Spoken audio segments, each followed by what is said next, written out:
The message arrived on a Tuesday. A simple data packet that changed everything. After 200 years of watching the stars, humanity finally had its answer.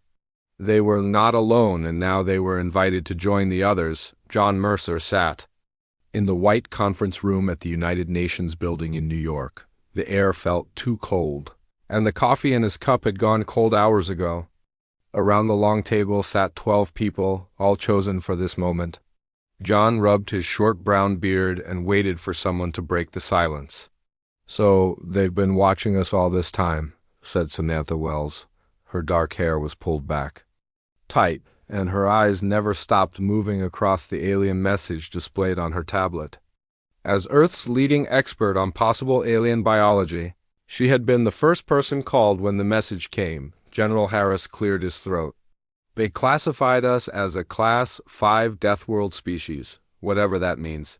"It means they think we're tough," Kyle Harrison said. The cultural anthropologist had spent the last 48 hours without sleep, studying every word of the alien message. "They've evolved on worlds they consider easy. We evolved on what they consider a death trap." Olivia Parker, the final member of what would become the human delegation, spoke up.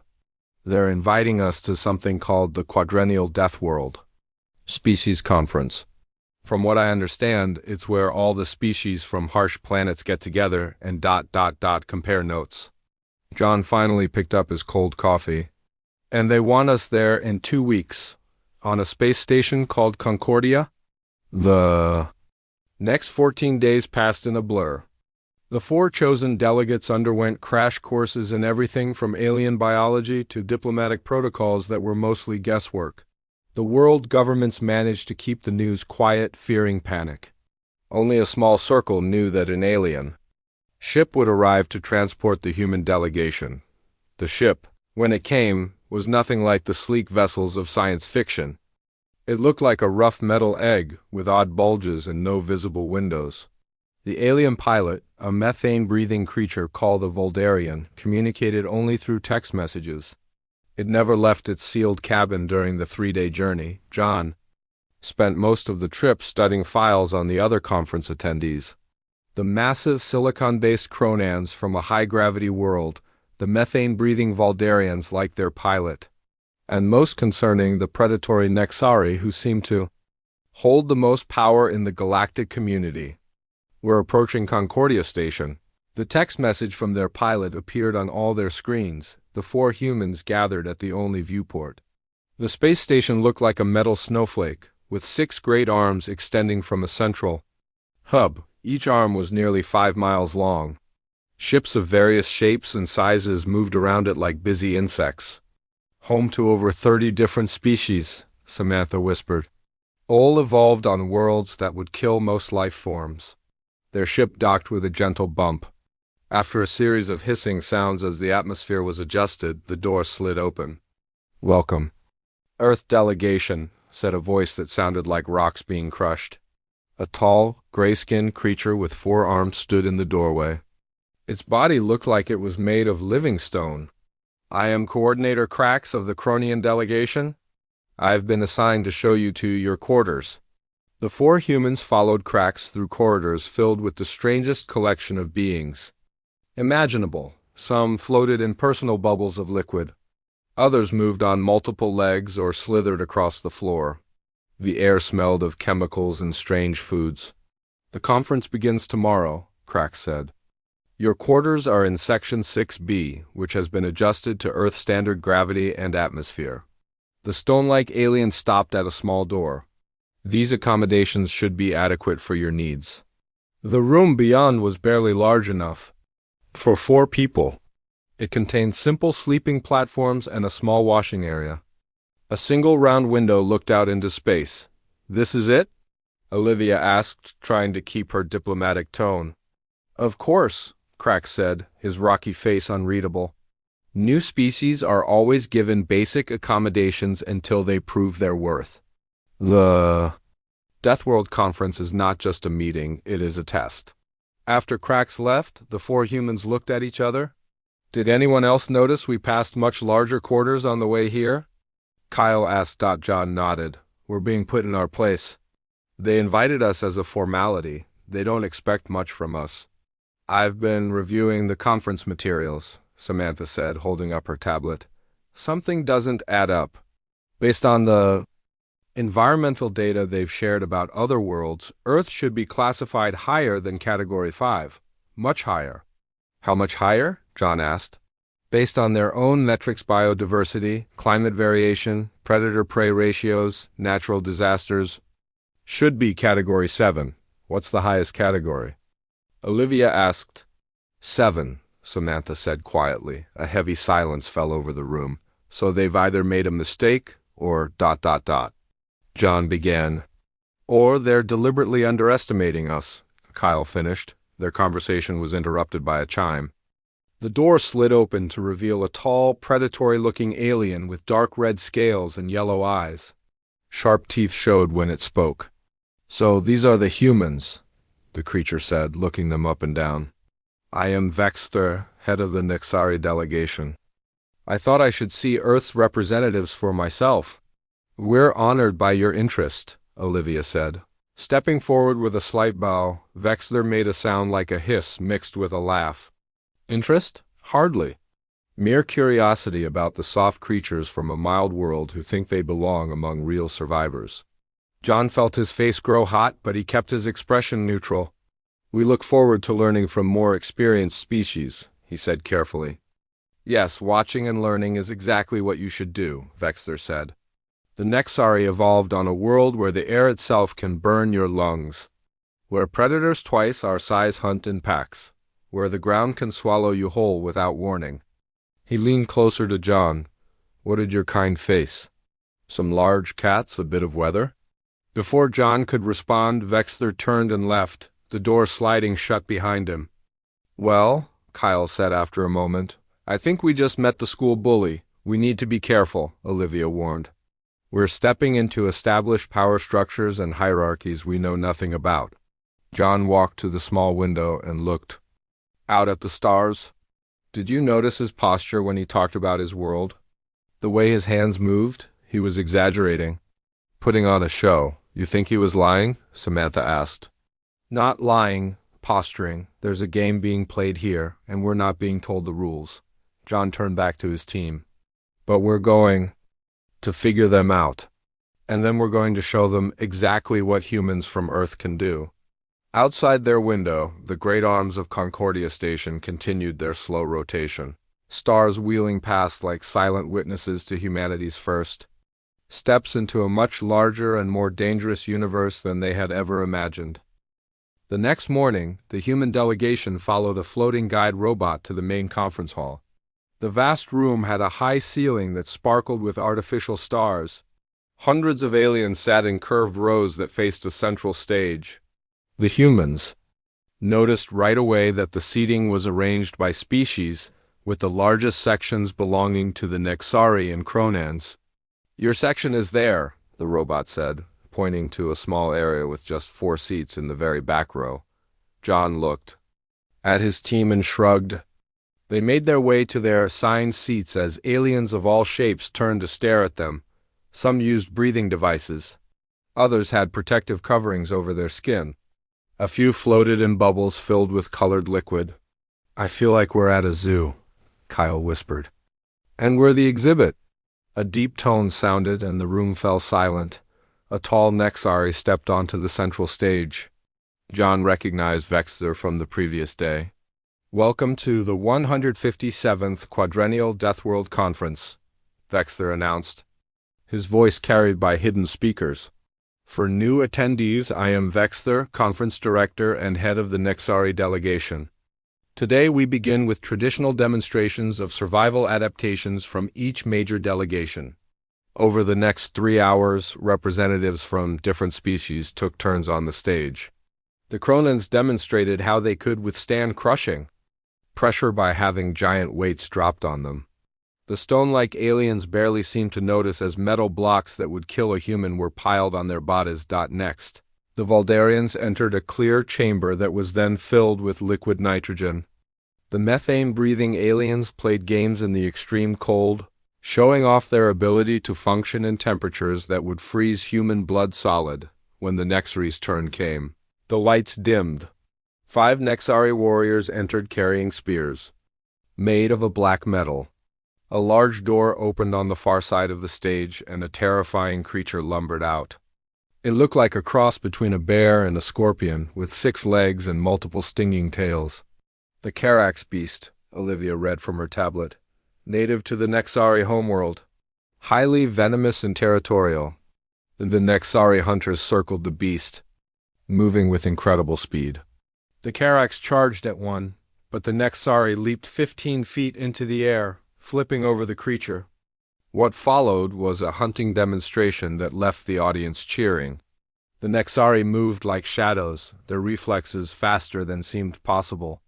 When they finally subdued the beast without killing it, the crowd roared with approval. Vexther returned to the stage as the beast was led away.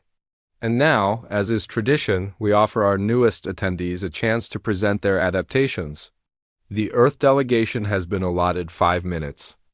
John hadn't been told they would need to perform. He looked at his team, who seemed equally surprised. "We didn't prepare anything," Samantha whispered. "We don't have a choice," John said, standing up. His team followed him to the stage. Under the bright lights, with hundreds of alien eyes watching them, John felt very small. He could sense the dismissive attitude from the crowd. They didn't expect much from the humans. "Delegates of the Deathworld Conference," John began, "we are honored to be here. However, we were not informed of this presentation requirement." Vexler smiled, showing his pointed teeth. "Perhaps your species lacks the capability for such demonstrations. You may simply observe the rest of the proceedings." John felt anger rise in his chest, but kept his face calm. "Actually, I would like to propose something different. A true test of survival adaptation." The room grew quiet. "The demonstrations we've seen are impressive," John continued, "but they only show specialized adaptations to specific conditions. On Earth, we face a different challenge. Our planet's conditions change constantly. What truly tests a species is not how well they handle one extreme environment, but how well they adapt to changing environments." Vexler's yellow eyes narrowed. "What are you suggesting?" "A competition," John said. "Not in specialized environments where each species has evolved to excel, but in mixed conditions that change unpredictably. One representative from each major delegation. A true survival challenge that tests adaptability, not just specialized traits." A murmur ran through the crowd. John could see some aliens nodding with interest. "An amusing suggestion," Vexler sighed, his voice cold. "But this conference follows traditions established over centuries." An elderly Cronian stood up from the audience. "I support the humans' proposal. For too long, we have measured worth by single environment specialization. Perhaps a mixed challenge would yield new insights." More voices joined in support. John noticed that many came from the smaller delegations that had been given little attention during the demonstrations. Vexler looked around the room, clearly annoyed but unwilling to deny the growing interest. "Very well. The Council will consider this proposal. We will announce our decision this evening." He turned to John. "You may leave the stage now." As the humans returned to their seats, Kyle grinned at John. "Did you see their faces? You challenged their whole system." "And made some powerful enemies," Olivia added, glancing at the Nexari section. "But also some potential allies," Samantha pointed out. "Did you notice how quickly the smaller delegations supported us?" John nodded. "There's more going on here than just a conference. There's politics and power struggles. And we just stepped right into the middle of it." That evening, the human delegation was called to a meeting room where 7 aliens sat around a crescent-shaped table. Vexler was at the center, with 3 Nexari, 2 Cronians, and 2 Valdarians beside him. "We have discussed your proposal," Vexler said. "The Council has decided to permit this competition." John tried not to show his surprise. He hadn't expected them to agree. "The challenge will take place on Epsilon Moon, which orbits this station," a female Voldarian explained. It has a toxic atmosphere, extreme temperature fluctuations, and varied terrain. Each delegation will select one representative. You will have minimal equipment. The challenge will last 3 Earth days. What are the rules? John asked. Survive. Vexler said simply. Each representative will be monitored. The council will judge performance based on adaptation to changing conditions, resource management, and problem solving. As they left the meeting, John felt Olivia grab his arm. You know, they're only agreeing to this to put us in our place, right? She whispered. They expect us to fail spectacularly. Probably, John agreed. So who's going to represent us? The team looked at each other. I'll do it, Olivia said finally. I have survival training from my diplomatic protection courses. As they turned a corner, they found Krozvak, a young Nexari warrior, waiting for them. He had been part of the hunting demonstration. I will be the Nexari representative in your challenge, he said, his yellow eyes fixed on Olivia. Try not to die too quickly, soft one. It would make for a boring competition.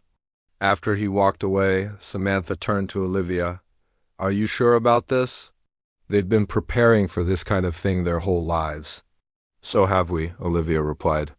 They think we're soft because our world didn't make us specialists. They don't understand that Earth made us something much more dangerous generalists. Back in their small quarters, the team began planning. They had only 2 days to prepare Olivia for a challenge that might not just determine their standing at the conference, but humanity's place in the galactic community. The transport ship carrying the 4 competitors landed on Epsilon Moon with a soft thud. Through the viewport, Olivia could see a barren landscape of gray rocks and purple sand. The sky above was a sickly green color filled with dark clouds. Final instructions, said the Cronian pilot. Each competitor will start at a different point. You will have a basic survival pack and a tracking device. The tracking device is for the judges only. You cannot use it to find others. You must survive for 3 days and make your way to the extraction point marked on your map. Olivia checked her pack one last time. It contained a knife, a water purifier, a thermal blanket, a small medical kit, and a basic map. The other competitors had the same items, though sized for their different bodies. Remember what we discussed, John said quietly to Olivia. This isn't about being the strongest or fastest. It's about adapting. Olivia nodded. I've got this. One by one, the competitors were dropped off at different locations. The Cronian at a rocky mountain. The Voldarian near a frozen lake. Krozvak in a dense area of strange, thorny plants. Olivia was the last to leave. As the door opened, a blast of hot air hit her face. The smell was like rotten eggs mixed with metal. She pulled up the breathing mask that would filter the toxic elements of the atmosphere. Good luck, soft one, Krozvak called to her with a mocking smile. Perhaps we will find your remains on day 3, Olivia didn't respond. She just stepped out onto the purple sand and watched as the ship rose into the green sky. The first few hours were difficult. The heat was intense, and the sand made walking hard. Olivia checked her map and saw that the extraction point was about 20 miles away across varied terrain. She needed to cover roughly 7 miles per day by late afternoon, Olivia had made good progress. She found a small cave as the temperature began to drop rapidly. Within an hour, it went from burning hot to freezing cold. She set up her thermal blanket as a heat reflector and gathered some of the strange plants that grew in patches. They burned slowly, giving off good heat. On a small screen back at the space station, the human team watched Olivia's progress along. With hundreds of aliens. The human is showing basic survival skills, one Nexari commented. Nothing impressive. Wait, Kyle said to his teammates. Look at the others. On different screens, they could see how the other competitors were doing. The Cronian was doing well in the rocky area, barely affected by the cold. The Voldarian was perfectly at home near the frozen lake. Krozvak had already built an impressive shelter and set traps for local wildlife. They're all in environments similar to their homeworlds, Samantha realized. This test was rigged from the start. The next morning, things changed. A violent storm swept across the moon's surface. Acid rain fell in some areas, electric discharges lit up the sky in others. The temperature fluctuated wildly from hour to hour. The specialized species began to struggle. The Cronian was nearly immobilized by the acid rain, which seeped into the cracks of its stone-like skin. The Voldarian panicked when its area suddenly heated up, melting the ice it had been using for shelter. Krozvak was forced to abandon his well-built camp when electrical discharges set the thorny forest on fire. Olivia, however, adapted. When acid rain began to fall, she used her thermal blanket as a shield and found higher ground. When lightning threatened, she moved to a lower area and insulated herself. She kept moving toward the extraction point, adjusting her path based on changing conditions. By the end of day 2, the audience watching the challenge had grown. The human delegation noticed many aliens were now focusing on Olivia's screen. "She's doing better than they expected," John said with a small smile. "Not just better," said Kyle. "She's the only one who hasn't had a major setback." On the morning of the third day, disaster struck. A moonquake shook the ground, opening crevices and changing the landscape. The Cronian was mostly unaffected due to its heavy, stable body, but the Voldarian fell into a newly formed pit and was injured. Krozvak was caught in a landslide that damaged his breathing equipment. Olivia was crossing a narrow ridge when the quake hit. She lost her footing and slid down a steep slope, badly cutting her arm on sharp rocks. Her water purifier was crushed, and half her remaining supplies were lost. The audience watched tensely. Many expected this to be the end of the human's journey, but Olivia didn't give up. She tore strips from her thermal blanket to bandage her arm. She found a patch of plants that stored water in their stems. Remembering something Samantha had told her about similar plants on Earth, she improvised a new route to the extraction point. Then she did something unexpected. Her path took her near where Krozvak was struggling with his damaged breathing equipment. The Nexari was gasping, clearly in distress. Olivia had a choice: keep going or help a competitor who had mocked her. She chose to help, using parts from her medical kit and the remains of her thermal blanket. She helped Krozvak repair his breathing apparatus. The Nexari was stunned. "Why?" he asked when he could breathe again. "Because that's what humans do," Olivia replied simply. "We help each other survive." The audience at the station was buzzing with conversation. Many had never seen such behavior in a survival challenge. Meanwhile, back at the station, something important was happening. Dr. Ilara, the chief Voldarian scientist, had called an emergency meeting of the council. "I've been analyzing the humans since they arrived," she said, displaying data on a large screen.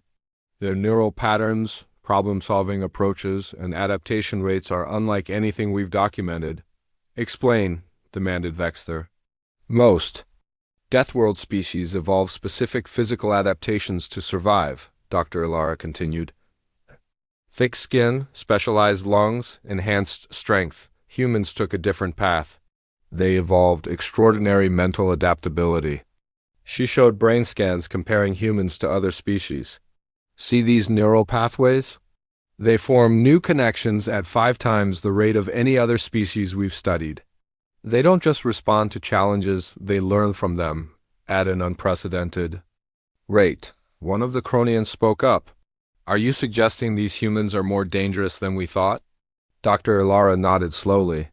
"They come from a world that forced them to adapt to thousands of different threats rather than just a few extreme ones. And now they're here learning about all of us." Back on Epsilon Moon, Olivia and Krozvak had formed an unlikely alliance. Together they found the injured Voldarian and helped it too. The 3 of them then located the Cronian, who was making slow but steady progress toward the extraction point. As the sun set on the third day, all 4 competitors reached the extraction point together. When the ship landed to pick them up, the pilots were shocked. Never in the history of Deathworld challenges had all competitors finished together. Back on the station, Vexler watched the return of the competitors with narrow eyes. He turned to his assistant and said quietly, "We may have made a grave error. These humans don't just survive their Deathworld, they thrive because of it. And now they're here learning about all of us." News of the survival challenge spread quickly through Concordia Station. Aliens who had ignored the humans now watched them with curious eyes. Some approached with questions. Others kept their distance but observed carefully. The human quarters had been upgraded. They now had a larger room with separate sleeping areas and a meeting space. John suspected this wasn't just a reward for Olivia's performance, but a way to keep better track of them. "Have you noticed the cameras?" he asked his team quietly during breakfast. "There are at least 3 in this room alone." Samantha nodded. "They're studying us now. We've gone from being dismissed to being analyzed. That could work in our favor." Kyle said, "We're scheduled for the Technology Exchange Forum today. Perfect chance to show more of what humanity can offer." The Technology Exchange was held in a vast circular room. Different species had set up displays showing their survival innovations. The Cronians demonstrated mining equipment that could withstand crushing depths. The Valdarians showed off suits that could function in extreme temperatures. The Nexari display featured weapons and defensive systems designed for their harsh world. The human team had been given a small table in the corner. On it, Samantha had set up a simple Earth innovation, a sustainable farming system designed to work in desert conditions with minimal water. "This system uses principles from our driest regions," Samantha explained to a small group of curious aliens. "The plants grow in a spiral pattern that maximizes water retention and reduces soil erosion." What seemed basic to the humans was fascinating to many of the aliens. Their worlds were harsh, but often in consistent ways. Earth's wide range of environments had forced humans to develop solutions for everything from Arctic cold to desert heat, from mountain heights to ocean depths. "Your farming method could be adapted for the southern region of our world," said a tall insect-like alien. "May I record the design specifications?" Soon, a crowd had gathered around the human display. Samantha found herself explaining Earth farming techniques to scientists from a dozen different species. Kyle discussed how human cultures had adapted to different environments. Olivia, now something of a celebrity after the survival challenge, was asked repeatedly about her decision to help Krosvak. John noticed that the Nexari delegation was watching from a distance, their expressions unreadable. He wasn't surprised. When, an hour later, a station announcement informed them that the rest of the technology sessions would be restricted to established member species only due to security protocols. That evening, John went to speak with Vexler about this obvious discrimination. He found the Nexari leader in a private observation room, watching the stars through a large window. "Ah, the human representative," Vexler said without turning around. "Come to complain about the restrictions?" "I came to understand them," John said, keeping his voice calm. "Our team was invited to participate in this conference. Now we're being excluded." Vexler turned, his yellow eyes reflecting the starlight. "Your kind was not invited here to participate, but to be assessed. Deathworld species like yours either become valuable allies or dangerous enemies. We're still deciding which category you belong in." "So this whole conference is just a way to size up potential threats?" John asked. "The galaxy is not a friendly place," Vexler replied. "New spacefaring species must be evaluated. Some adapt. Well, to the existing order, others—" He let the sentence hang unfinished. "Others what?" John pressed. "Others disappear," Vexler said simply. The threat was clear. John felt cold anger rise inside him, but he kept his face neutral. "And who decides this existing order?" "Those who have survived the longest," Vexler said. "The Nexari have maintained galactic stability for over 1,000 years. We intend to continue doing so." Meanwhile, Kyle had been making friends with representatives from smaller species. Over shared meals and casual conversations, he learned things that weren't in any official records. The Nexari talk about protection, but what they really want is control, a small, furry alien named Mick told him. "My people attended the conference 20 years ago. We showed too much potential, developed too many independent technologies. Suddenly, our trading routes were redirected and key resources became unavailable to us. Similar stories came from others. Species that challenged Nexari dominance found themselves isolated. Those that accepted subordinate roles were rewarded. With limited technology and protected trade routes, Olivia made her own discovery while reviewing the conference schedule. "Look at this," she said to the team that night. "Several species listed in the previous conference records aren't here. The Durrani, the Zordi, the Pell, all missing." "Maybe they chose not to attend," Samantha suggested. "Or maybe they weren't allowed to return," John said. Sharing what Vexler had told him, the human team sat in silence as they considered the implications. "We're at a crossroads," John finally said.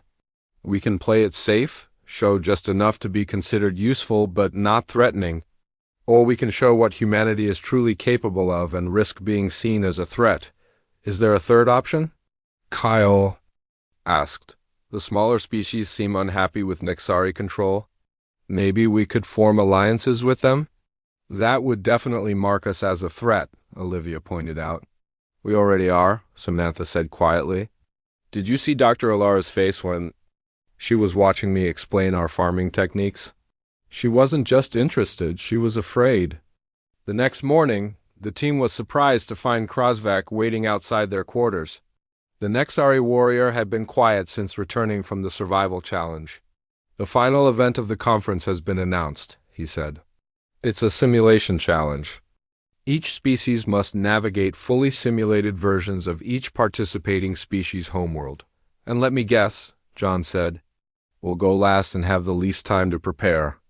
Krosvak's expression was serious. "Actually, I came to warn you.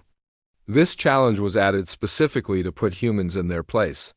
The Council expects you to fail spectacularly in environments evolved for completely different biology." "Why are you telling us this?" Olivia asked, surprised by the Nexari's concern. "Because you saved my life when you could have left me to die," Krosvak replied. "That is not something my people would have done. It made me question ... Donnie things." After Krosvak left, the human team gathered to plan. "They think this challenge will expose our weaknesses," John said. "But they still don't understand what makes us different." "Earth isn't just one environment, it's thousands of them," Samantha added. "Deserts, tundra, oceans, rainforests ... We've been adapting to different worlds our entire evolutionary history. So what's our strategy?" Kyle asked. John smiled. "We show them exactly what humans do best. We adapt, we learn, we work together, and we turn their challenge into our opportunity." As the final day of the conference approached, tension filled Concordia Station. The human delegation worked tirelessly, studying every scrap of information they could find about the different species' homeworlds. Other delegations watched them with a mixture of curiosity, concern, and in some cases, growing hope that the balance of power might finally be changing. The day of the final challenge arrived. Hundreds of aliens filled the observation deck above the simulation chambers. Each chamber was a large clear dome filled with advanced technology that could create perfect copies of different homeworlds. "The rules are simple," announced the chief judge, an elderly Cronian. "Each species will send one representative through simulations of all participating homeworlds. Performance will be scored on survival time, resource management, and adaptation to unfamiliar conditions." The human team stood together near their assigned chamber. John had been chosen to represent Earth in this final test. "Remember, they expect us to fail," Olivia said quietly. "Especially in the Nexari simulation," John nodded. "Their world has triple our gravity, toxic air pockets, and predators that hunt by sensing body heat. Not exactly a human-friendly place." "But we have something they don't understand," Samantha reminded him. "We've spent our entire history adapting to new challenges rather than specializing for one environment." The simulations began.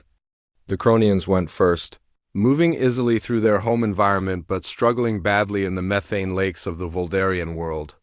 The Voldarians handled extreme cold with ease but could barely move in the high gravity of the Nexari simulation.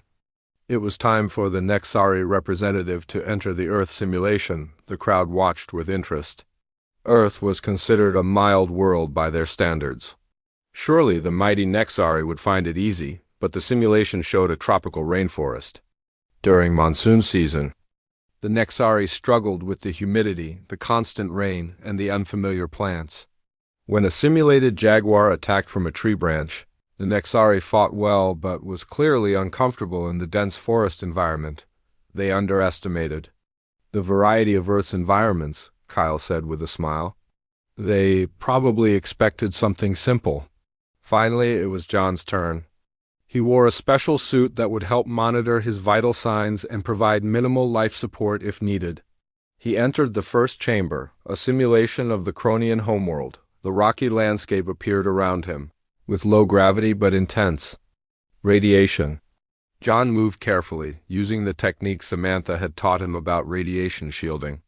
He found shelter, managed resources, and completed the basic survival tasks. His performance wasn't spectacular, but he survived. The Voldarian world was next, a frozen landscape with methane, snow, and ice. John struggled with the cold but remembered what Kyle had taught him about Inuit survival techniques from Earth's Arctic regions. He built a shelter similar to an igloo and found heat sources by combining reactive minerals. "He's doing better than expected," murmured voices in the crowd. The Nexari world was last. Everyone knew this would be the greatest challenge. The simulation activated, and John found himself in a nightmarish landscape. The gravity pulled at him like a heavy weight. The air burned his lungs despite his protective suit. In the distance, predators moved through yellow grass. John knew he couldn't win by confronting this world on its own terms. So he did what humans do best. He adapted. Instead of trying to move normally in the high gravity, he developed a rolling motion that conserved energy. Instead of hiding from the heat-sensing predators, he covered himself with mud from a nearby pool, masking his body heat. The Nexari watching were stunned. These were techniques they had developed over thousands of years of evolution. This human had figured them out in minutes. "He's learning," Dr. Ilara said, watching the monitors. "Look at his neural patterns. He's not just surviving, he's actively adapting and improving his strategies." When a pack of predators surrounded John, everyone expected the simulation to end. Instead, John used the terrain to his advantage. He didn't try to fight like a Nexari would. He set traps, created distractions, and used the environment as a weapon. When John finally emerged from the Nexari simulation, the scoring system displayed his results. He had achieved the second highest score ever recorded for a non-Nexarian. That environment. The observation deck was silent for a moment. Then murmurs spread through the crowd. The closing ceremony was held in the main conference hall. The human delegation sat in their seats, no longer in the back row but now prominently placed near the center. Species that had ignored them before now sent representatives to speak with them. Vexther stepped onto the stage. His face was unreadable as he addressed the audience. "The Council has reviewed all performances from this conference," he announced. "Based on the evidence presented, we have made a formal reclassification. Earth is now recognized as a Class 7 Deathworld." Gasps and whispers filled the room. Class 7 was the highest designation, a recognition that Earth was among the most challenging survival environments known to the galactic community. Furthermore, Vexther continued, the human delegation has demonstrated exceptional adaptability and problem-solving. They have earned full membership status in the Deathworld Alliance. After the ceremony, Vexther approached John privately. The tall Nexari no longer looked down at the human with contempt. "We underestimated your species," Vexther said. "A mistake we won't make again." John met his gaze steadily. "I hope that means you see us as potential allies rather than threats." "That remains to be seen," Vexther replied. "But know this, the galaxy has changed with your arrival. The old balance of power will not remain the same." Over the next few days, the human delegation was busy. Olivia negotiated trade agreements with a dozen different species, carefully balancing the offers to avoid becoming dependent on any single group, especially the Nexari. Kyle established cultural exchange programs that would bring diverse knowledge to Earth. Samantha secured access to biological research that would revolutionize Earth medicine. On their final day at Concordia, As the human ship prepared for departure, representatives from many species came to say goodbye. Among them was Krasvak. "Your people have made quite an impression," the Nexari warrior said. "Some are afraid of what humanity might become, others are hopeful." "And you?" John asked. "I am curious," Krasvak replied. "The galaxy has been the same for too long. Perhaps it needs the change that humans will bring." As their ship pulled away from Concordia Station, the human team watched the massive structure grow smaller in the viewport. "What do you think happens now?" Samantha asked. John looked at the stars that would lead them back to Earth. "Now we go home and prepare. We've been invited to the table, but that's just the beginning. The real challenge will be staying there," Olivia smiled. "Based on what we've shown them so far, I think humanity will do just fine." Back on Concordia, the Nexari Council held an emergency meeting. On a large screen, they watched the human ship disappear into the darkness of space. "They call their world Earth," said a young Nexari who had studied the humans closely. "We should call it what it truly is, the Forge, and what it has created may reshape us all."